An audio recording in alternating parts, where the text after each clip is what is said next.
Hey guys, welcome to logical education. I am Raksha Raghuvanshi और इस lecture में हम आईएमएफ इकोनॉमिक आउटलुक रिपोर्ट 2021 जो अभी अक्टूबर में रिसेंटली आई है, इस रिपोर्ट के बारे में डिस्कस करेंगे।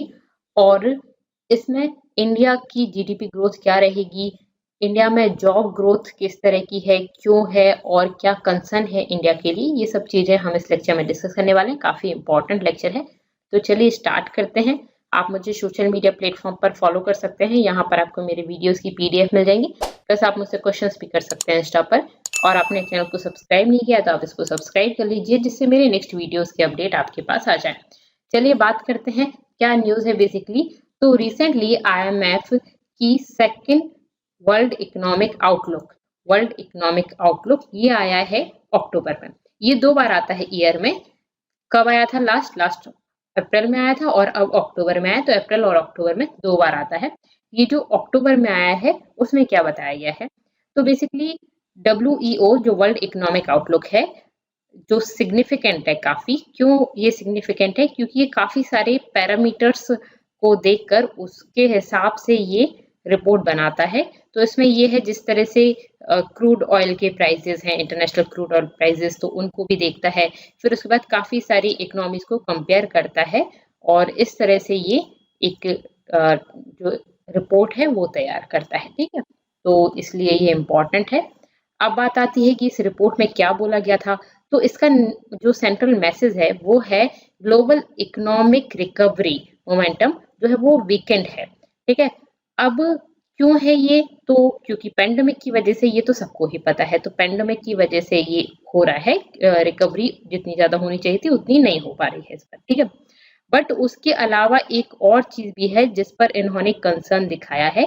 वो क्या है कि इंक्रीजिंग इनइक्वालिटी अमंग नेशंस, मतलब कि जो डेवलप्ड नेशंस है ना, उनकी इकोनॉमी तो बहुत अच्छे से बहुत जल्दी रिवाइव कर जा रही है, बट जो डेवलपिंग नेशंस हैं एक्सेप्ट चाइना, इन्होंने बोला है उनकी इकोनॉमी उतनी अच्छे से नहीं ग्रो कर पा रही है। इंडिया की इकोनॉमी भी अच्छी ग्रो कर रही है, बट इंडिया की इकोनॉमी में कुछ और कंसर्न भी है, वो मैं आपको डिस्कस करूंगी।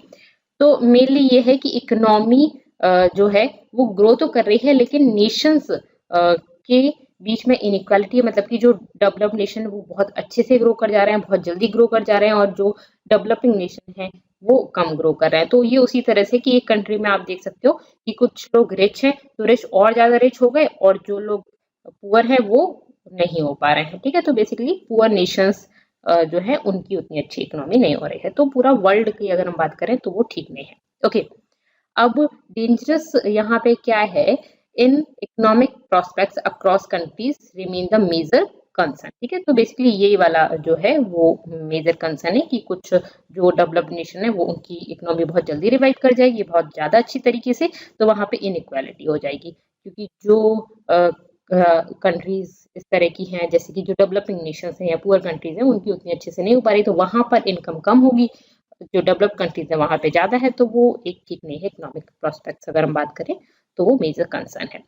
जो एग्रीगेट आउटपुट है फॉर एडवांस्ड इकोनॉमिक ग्रोथ, मतलब कि जो अच्छी कंट्रीज हैं, जो डेवलप्ड कंट्रीज हैं, उनकी अगर हम ग्रोथ की बात करें तो प्री पैंडेमिक पाथ पे ये 2022 तक पहुंच जाएगी, मतलब 2022 तक ये रिकवर हो जाएगी, और 2024 तक अगर हम बात करें तो ये एक्सीड कर जाएगी। मतलब कि हम कोविड की वजह से जितना नीचे गए थे वो वापस लाइन पे आ जाएंगे हम 2022 तक। कौन आ जाएंगी? ये वो कंट्री जो डेवलप्ड नेशन है बेसिकली, जिनकी इकोनॉमी अच्छी है।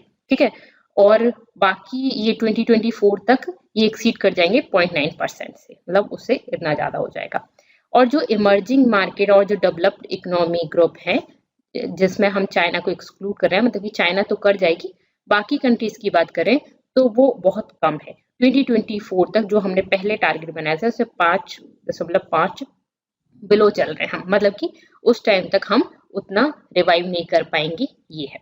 इंडिया में इकोनॉमी की बात करें तो इंडिया में इकोनॉमी उन्होंने बोला है कि ग्रोथ काफी अच्छी है, उसको भी मैं आपको दिखाऊंगी।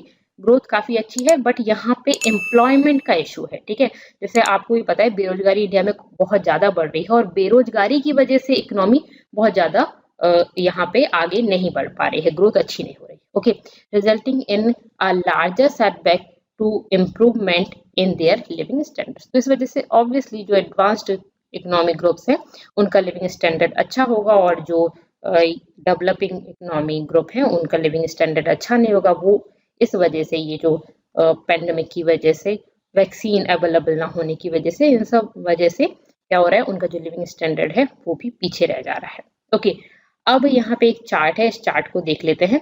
तो बेसिकली इसके दो रीजंस है। क्या बताया मैंने, एक तो बताया कि वैक्सीन, तो वैक्सीन अवेलेबल नहीं हुई है काफी सारी कंट्रीज में, और कुछ कंट्रीज में जल्दी हो गई है, तो वो इकोनॉमी, उन्होंने सब कुछ खोल दिया तो उस वजह से इकोनॉमी जल्दी सर्वाइव कर गई। ठीक है, और उसके अलावा पॉलिसी सपोर्ट, गवर्नमेंट का सपोर्ट भी यहाँ पे जरूरी है। गवर्नमेंट किस तरह की पॉलिसीज बना रही है, किस तरह से इकोनॉमी को जल्दी से जल्दी रिकवर करने के लिए पॉलिसीज बना रही है, मेन बात वो है। आरबीआई की हम बात कर सकते हैं, जैसे इंडिया में प्लस गवर्नमेंट, आरबीआई गवर्नमेंट दोनों मिलकर कितनी अच्छी पॉलिसीज वगैरह बना रहे हैं, वो सब चीजें हैं। ओके, एक मेजर कंसर्न जो है वो है most important take away from the WEO this time is about employment growth likely to lag the output recovery.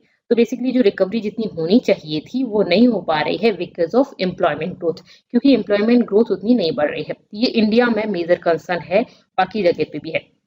इस चार्ट को आप देख सकते हो, तो यहाँ पे ये है एम्प्लॉयमेंट आउटपुट, एडवांस्ड इकोनॉमीज, मतलब जो एडवांस कंट्रीज हैं उनका इकोनॉमिक आउटपुट है। और यहाँ पे हम देखें तो जो दूसरा वाला जो आप देख रहे हो, तो एम्प्लॉयमेंट और आउटपुट, ये किसका है, जो डेवलपिंग इकोनॉमीज है। तो यहाँ पे एम्प्लॉयमेंट ज्यादा है, देखिए यहाँ पे एम्प्लॉयमेंट कम है, और यहाँ पे आउटपुट भी अच्छा निकल रहा है, और यहाँ पे आउटपुट कम निकल रहा है। तो जो डेवलपिंग इकोनॉमीज है उनका कम है, और जो डेवलप्ड इकोनॉमीज है उनका अच्छा है। ठीक है, तो बेसिकली ये है। तो डेवलपिंग इकोनॉमीज में एम्प्लॉयमेंट का क्या हाल है वो भी हम आगे देखेंगे, तो बहुत बुरा हाल है, इसी वजह से ये दिक्कत है। अब इंडिया की अगर हम बात करें तो इंडिया की इकोनॉमी बहुत फास्ट ग्रो करेगी। 2021 में इन्होंने बोला 9.5% और 2022 में 8.5%, लेकिन उन्होंने इन्फ्लेशन भी बोला है। ठीक है, ये भी बोला है कि इंडिया में इन्फ्लेशन होगा। अब अगर इन्फ्लेशन है, इन्फ्लेशन से लड़ रही है इंडिया, तो फिर वैसी चीजें महंगी हो जाएंगी तो दिक्कत है। और इंडिया में 2020 में माइनस, मतलब कि रिकवरी तो था ही नहीं, वहां पे कोविड की वजह से कम हो गई थी। ठीक है, -9.3। तो बेसिकली इंडिया में जीडीपी ग्रोथ अच्छी है, ये तो आपको समझ आ रहा है। यहाँ आप देखिए सबसे अच्छी इंडिया में जीडीपी ग्रोथ है, लेकिन इंडिया में एक मेजर कंसर्न जो है वो है इन्फ्लेशन और अनएम्प्लॉयमेंट, ये दोनों ही चीजें हैं। तो 2021-22 में अगर हम देखें तो 9.5% ग्रोथ होगा, और 2022-23 में देखें तो 8.5%। ठीक है, अलग अलग की अलग अलग आती है, बट ये जो वर्ल्ड आप आईएमएफ की हम बात करें वो इम्पोर्टेंट है, इसलिए हम यहाँ पे डिस्कस कर रहे हैं। काफी सारे लोग इकोनॉमिक ग्रोथ को अलग अलग बोलते हैं, कोई वी रिकवरी बोलता है, कोई डब्ल्यू रिकवरी, जैसे कि अभी डब्ल्यू रिकवरी की बात हुई, फिर इंडिया की के रिकवरी अभी मैं आपको बताऊंगी आगे। यहाँ पे अगर हम डेवलप्ड नेशंस की बात करें, जैसे कि यूएस की अगर हम बात करें, तो 2021-22 में 6% इनकी ग्रोथ होगी। 5.2%। अब अगर आप बात करोगे यार इनकी तो कम है, लेकिन ऑलरेडी ये डेवलप्ड है। ठीक है, ऑलरेडी इनकी इकोनॉमी की अच्छी हालत है। फिर यहाँ पे आप बाकी सबकी भी देख सकते हो, 5.7%, 6.4%। परसेंट किस चीज से नापते हैं हम, जितनी है उसके बाद। ठीक है, अब यहाँ पे चाइना का आप देखोगे तो 8% है, यहाँ पे 5.6%। तो ये डेवलप्ड नेशंस की और बाकी डेवलपिंग कंट्रीज की है, जिसमें चाइना आप देखोगे अच्छा खासा है, इंडिया का भी ग्रोथ सही बताई है। लेकिन मेजर कंसर्न जो आईएमएफ का है वो है ये कि that the recovery in unemployment is lagging the recovery in output GDP, मतलब कि अनएम्प्लॉयमेंट की वजह से दिक्कत हो रही है यहाँ पे। क्योंकि इंडिया में अगर हम बात करें तो इंडिया में काफी अनएम्प्लॉयमेंट बढ़ गया है, जिसको अभी हम डेटा भी देखेंगे कितना अनएम्प्लॉयमेंट बढ़ गया है। लेकिन आप अपने आसपास ही देख सकते हो जॉब वैकेंसीज कम है। हम इस एज में है, जैसे आप जिस एज में हो, तो उस एज में अगर हम कुछ टाइम पहले की बात करें तो ज्यादा जॉब्स थी लोगों के पास, अब उतनी जॉब नहीं है। तो वो एक मेजर कंसर्न है इंडिया के लिए। ठीक है, अब देखते हैं ये टेबल। इस टेबल के हिसाब से हम इंडिया के लिए देख रहे हैं। ये जो टेबल है वो डेटा है centre for monitoring Indian economy, CMIE का डेटा। उसके अकॉर्डिंग मैं आपको बता रही हूँ कि इंडिया में जो 2019 मतलब कि कोविड से पहले में और अगस्त 2019 में टोटल एम्प्लॉयड पीपल थे 405 मिलियन, जो कि फिर बढ़े 407 मिलियन, और फिर धीरे धीरे आप देखोगे कि कम होते गए 394 मिलियन। इतने लोगों के पास जॉब थी। और कोविड से पहले कितने लोगों के पास थी, तो 405 मिलियन। ये 2021 की बात कर रहे हैं, मई अगस्त 2021 जो अभी अभी गया है। मतलब कि अगर आप इन 2 सालों में देखें तो आपको ये देखने को मिलेगा कि यहाँ पे 11 मिलियन लोगों के पास जो जॉब थी वो चली गई। अब इसी बीच में जनसंख्या भी बड़ी होगी, पॉपुलेशन तो बड़ी है, बट एम्प्लॉयमेंट कम हो गया, तो आप देखो कि कितनी बुरी हालत हो गई है। तो ये आप अपने आसपास भी देख सकते हो, समझ सकते हो इस बात को कि लोगों के पास जॉब अब कम है, तो एम्प्लॉयमेंट कम हो गया है, अनएम्प्लॉयड लोग ज्यादा हो गए हैं। और अगर यही मैं बात करूं मई अगस्त 2016 की, तो 408 मिलियन लोग ऐसे थे जिनके पास जॉब थी, मतलब कि उस टाइम पे एम्प्लॉयमेंट की हालत ठीक थी। बट अगर हम यहाँ देखें तो फिर धीरे धीरे कम होती गई, 2019 में भी कम हो गई, 2016 के बाद 2019 में देखो तो कम है, फिर ऐसे आपको यहाँ पे थोड़ी सी बड़ी दिखेगी, उसके बाद फिर एम्प्लॉयमेंट कम हो गया लोगों के पास। तो कोविड से पहले भी इंडिया में डीप एम्प्लॉयमेंट क्राइसिस हो गए थे, इंडिया उनको फेस कर रहा था, और कोविड आने के बाद और ज्यादा वर्ष हो गए, तो अब लोगों के पास जॉब बहुत कम है। तो ये एक मेजर कंसर्न है इंडिया के लिए, क्योंकि अगर हम बात करें जीडीपी की, तो जीडीपी ग्रोथ पूरी की पूरी हम ग्रोथ करते हैं, पूरी की पूरी इंडिया की ग्रोथ की बात करें तो वो होती है, और यहाँ पे इन्फ्लेशन भी दिख रहा है। प्लस दिक्कत ये कि मान लीजिए जो अमीर लोग हैं उनके पास बहुत ज्यादा पैसा है, लेकिन गरीबों के पास पैसा नहीं है। अगर जॉब ही लोगों के पास नहीं होगी तो सब जो नॉर्मल पीपल हैं, जो मिडिल क्लास लोग हैं या लोअर क्लास लोग हैं, उनके पास जॉब नहीं होंगी, और जॉब नहीं होंगी तो फिर लिविंग स्टैंडर्ड अच्छा नहीं होगा, तो पूरी की पूरी इंडिया की वेल्थ अच्छी नहीं है यहाँ पे। ठीक है, तो ये मेजर कंसर्न है। यहाँ पे आप टेबल 2 भी देख सकते हैं। तो इनफॉर्मल, देखिए दो तरह के सेक्टर हैं, अनऑर्गेनाइज सेक्टर और ऑर्गेनाइज सेक्टर। तो अगर हम इंडिया में बात करें तो अनऑर्गेनाइज सेक्टर और ऑर्गेनाइज सेक्टर दोनों में ही दोनों तरह के एम्प्लॉयज रहते हैं, इनफॉर्मल और फॉर्मल। जैसे आप समझ सकते हो कि एग्जांपल से एक आईटी कंपनी वो ऑर्गेनाइज सेक्टर है, ठीक है, और अनऑर्गेनाइज सेक्टर जैसे कि आप कोई शॉप खोल लो, ठीक है, एक नॉर्मल कोई शॉप जिसपे कोई लेखा जोखा नहीं है, ठीक है, तो उस शॉप में कोई कपड़े की शॉप हो गई, कोई भी शॉप, तो वो अनऑर्गेनाइज सेक्टर हो गया। ऑर्गेनाइज सेक्टर में भी दोनों तरह के एम्प्लॉयज रहते हैं, लाइक आईटी कंपनीज में जो इंजीनियर वगैरह होंगे, जो सब वहां पे वर्कर होंगे, बेसिकली एम्प्लॉयज हो, तो वो फॉर्मल हो गए, उनके बारे में सारी डिटेल्स है, ठीक है। और अनऑर्गेनाइज सेक्टर में कुछ झाड़ू पोछे लगाने वाले भी होंगे, उनका ऐसा जरूरी नहीं है कि उनका डेटा पूरा हो और उनको वही सारी सुविधाएं मिले, जैसे कि उनको लीव्स वगैरह उतनी ही मिल रही हैं, लीव लेने पे उनकी पेमेंट नहीं कट रहा है, ये सब चीजें जरूरी नहीं है इनफॉर्मल लोगों के लिए हो। तो बेसिकली अनऑर्गेनाइज सेक्टर में भी दोनों तरह के लोग रहते हैं, फॉर्मल और इनफॉर्मल। लेकिन अनऑर्गेनाइज सेक्टर में आप समझ सकते हो कि फॉर्मल जो लोग होंगे वो ज्यादा होंगे, ऑब्वियस है ये, और इनफॉर्मल कम होंगे, क्योंकि झाड़ू पोछा वाले वो लोग कम होते हैं, ठीक है, तो फॉर्मल लोग ज्यादा होते हैं। सेम इसी तरह से अनऑर्गेनाइज सेक्टर की अगर हम बात करें, जैसे कि कोई शॉप है, कपड़े की शॉप, तो उसमें मैनेजर हो सकता है, या कोई भी एक छोटी सी कोई भी कंपनी है, तो वो अनऑर्गेनाइज सेक्टर है, जो बिल्कुल सभी को परमानेंट उस तरह का सैलरी नहीं देती। लेकिन जैसे मान लीजिए किसी कपड़े की शॉप में एक मैनेजर रख रखा है उन्होंने, तो वो मैनेजर की पूरी डिटेल्स हैं, उनका सब पूरा रिकॉर्ड है, सब कुछ है, उसको प्रॉपर सैलरी और उसको उतनी ही लीव्स वगैरह दे रहा है, ये सब चीजें हैं, तो वो फॉर्मल में काउंट हो जाएगा। लेकिन उस मैनेजर के अंदर भी बहुत सारे लोग काम कर रहे होंगे जो कि इनफॉर्मल होंगे, क्योंकि वो अनऑर्गेनाइज सेक्टर है, तो ऑब्वियसली इसमें इनफॉर्मल वर्कर्स ज्यादा होते हैं। अब इंडिया में अगर हम कोविड के टाइम पर और वैसे भी बात करें हम अभी, अब कोविड खत्म ऑलमोस्ट हो गया है, अभी तो कम दिख रहा है, लेकिन हो सकता है आगे फ्यूचर में कोई वेव आए, तो हम अभी की बात कर लेते हैं। तो अभी अगर हम इंडिया की बात करें तो इसमें हम देखते हैं कि आईटी में तो अच्छा खासा आपको दिखेगा ग्रोथ, लेकिन बाकी सेक्टर्स की बात करें तो उतना अच्छा ग्रोथ नहीं है, ठीक है, तो ये एक दिक्कत है। और अनऑर्गेनाइज सेक्टर आप सबसे ज्यादा देखेंगे, इनफॉर्मल वर्कर सबसे ज्यादा देखेंगे, और उनकी जॉब्स ही गई हैं, और उनके पास जॉब का भी इशू है, मेन ये भी इशू है कि उनके पास उतनी फैसिलिटीज नहीं है, ठीक है, तो वहां पे मेन कंसर्न है कि उनके पास एक प्रेशर है कि अनऑर्गेनाइज सेक्टर में लोगों को काम ज्यादा मिले, ठीक है, ऑर्गेनाइज सेक्टर में तो ठीक है। तो कुछ कंपनीज अच्छा कर रही हैं, ऑब्वियस है, बट ज्यादातर या जो कंपनीज ऑर्गेनाइज नहीं है वो उतना अच्छा नहीं करे। तो आईटी सेक्टर तो ऑब्वियस है, बड़ा है, बट बाकी नहीं, तो ये एक मेजर कंसर्न है, ठीक है। अब देखिए यहाँ पे ये थर्ड टेबल हम देखते हैं, तो हमने बोला कि जो इनफॉर्मल और अनऑर्गेनाइज सेक्टर है वो इंपॉर्टेंट रोल प्ले करता है, वो किस तरह से करता है वो चीज देख लेते हैं। ये आप जीबीए ग्रॉस वैल्यू एडिशन आप देख सकते हो, या आप इसको इस तरह से समझ सकते हो कि हमारी जीडीपी, ठीक है, तो जीडीपी जीबीए ऑलमोस्ट सेम ही है, ग्रॉस वैल्यू एडेड, ठीक है। तो बेसिकली ये इंडिया की पूरी जीडीपी या जीबीए की बात करें वो 100% है।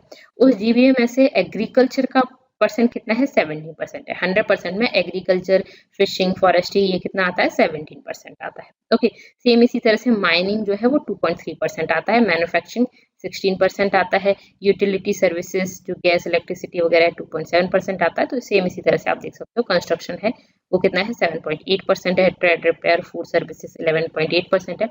तो ये सब है, ठीक है, क्लियर है जीवीए में। अब उसमें भी दो तरह के पार्ट हो गए, जैसे कि एग्रीकल्चर है उसमें अनऑर्गेनाइज सेक्टर भी होगा, ऑर्गेनाइज सेक्टर भी होगा। अनऑर्गेनाइज मतलब कि जिनकी सैलरी या इसका पता नहीं है, या सैलरी की अगर हम बात करें तो सैलरी भी फिक्स नहीं है, डे बेसिस पर दी जाती है, मे भी ऐसा भी हो सकता है, ठीक है। किसी किसी में फुल सैलरी भी है, किसी किसी में ऐसा है कि आपने जितने घंटे काम किया उस हिसाब से सैलरी दी जाएगी। वेजेस आपको कुछ में दिए जाते हैं, कुछ में नहीं दिए जाते हैं। तो इनफॉर्मल और अनऑर्गेनाइज सेक्टर जो है उसका परसेंट कितना है 17 में से 97%, ठीक है। सबसे ज्यादा आपको एग्रीकल्चर का ही दिख रहा है यहाँ पे, उसमें से भी 97% से 3% अगर हम बात करें वो ऑर्गेनाइज है, बाकी अनऑर्गेनाइज है। तो ये कितना इंपॉर्टेंट है। प्लस माइनिंग में 22%, माइनिंग में ऑर्गेनाइज ज्यादा है। सेम इसी तरह से मैन्युफैक्चरिंग में भी ये ज्यादा है। यहाँ पे हम कंस्ट्रक्शन की बात करें तो अनऑर्गेनाइज्ड ज्यादा है। तो ये जो सबसे ज्यादा वाले आपको दिख रहे हैं ना उसमें आपको इसी तरह का दिखेगा। तो ये टोटल अगर हम मिला के बात करें तो 100 में से 52% मतलब कि जो आधी से ज्यादा 50 से ज्यादा है वो कैसा है अनऑर्गेनाइज और इनफॉर्मल सेक्टर है, जिसकी पास जॉब्स नहीं है, जिसमें कमी आ रही है, जिसमें जीडीपी बेसिकली जिनके पास जॉब अनएम्प्लॉयमेंट है, ठीक है। ऑर्गेनाइज सेक्टर में तो अच्छा हाल है, अनऑर्गेनाइज में बहुत बुरा हाल है। तो इसी वजह से शेयर ऑफ इनफॉर्मल ऑर्गेनाइज जो अनऑर्गेनाइज सेक्टर है उसका 50% से ज्यादा शेयर है इंडिया की जीवीए या जीडीपी में। और यही मेन कंसर्न की बात है कि इन्हीं के पास जॉब्स नहीं है, इनके पास मतलब अनएम्प्लॉयमेंट ज्यादा है। तो मेनली जीडीपी में यहाँ पर हम ग्रो कर रहे हैं और ये सेक्टर हमें पीछे खींच रहा है, ठीक है। ये दिक्कत हमें पीछे खींच रही है कि लोगों के पास जॉब नहीं है। तो ये मेजर कंसर्न है जो आईएमएफ ने बोला कि इंडिया में एम्प्लॉयमेंट नहीं है और उस वजह से ये प्रॉब्लम आ रही है, ठीक है। तो इसकी वजह से क्या हो सकता है कि इंडिया की जीडीपी उतने अच्छे से ग्रो ना कर पाए। और इन्फ्लेशन की एक प्रॉब्लम भी मैंने आपको बताई कि इन्फ्लेशन भी इंडिया में आगे आने वाले टाइम में देखा जा सकता है, ठीक है। तो बेसिकली इन्फ्लेशन क्या होता है, क्यों होता है, ये तो बहुत बड़ा सा टॉपिक है जिसको हम कभी जब इकोनॉमिक्स पूरा पढ़ेंगे तो इसको पूरा डिटेल में पढ़ेंगे कि इन्फ्लेशन क्यों होता है, आरबीआई की किस तरह की स्कीम्स रहती हैं, या आरबीआई किस तरह से इन्फ्लेशन को कंट्रोल करता है, वो सब चीज़ें भी हम डिस्कस करेंगे। जैसे कि आप देखते हो कि प्राइजेस आलू, प्याज, टमाटर के प्राइजेस बढ़ जाते हैं अचानक, ठीक है। और कभी आप देखते हो कि प्राइजेस बहुत कम हो जाते हैं। तो ये सब चीज़ें हैं जिसको आरबीआई रेगुलेट करता है, वो किस तरह से करता है, क्यों करता है, और इन सब चीज़ों से क्या नुकसान, क्या फायदे होते हैं, वो सब चीज़ें पूरा इकोनॉमिक्स में आप पढ़ ही चुके होंगे। बट यहाँ पे मेजर कंसर्न है ये कि एम्प्लॉयमेंट नहीं है लोगों के पास, ठीक है। तो ये हमने डिस्कस किया। आपको कैसा लगा मुझे कमेंट करके जरूर बताइएगा। पसंद आया तो वीडियो को लाइक कर दीजिए, सब्सक्राइब कर लीजिए चैनल को नहीं किया है तो, और अपने फ्रेंड्स के साथ शेयर जरूर कर दें। Thank you so much, thanks for watching.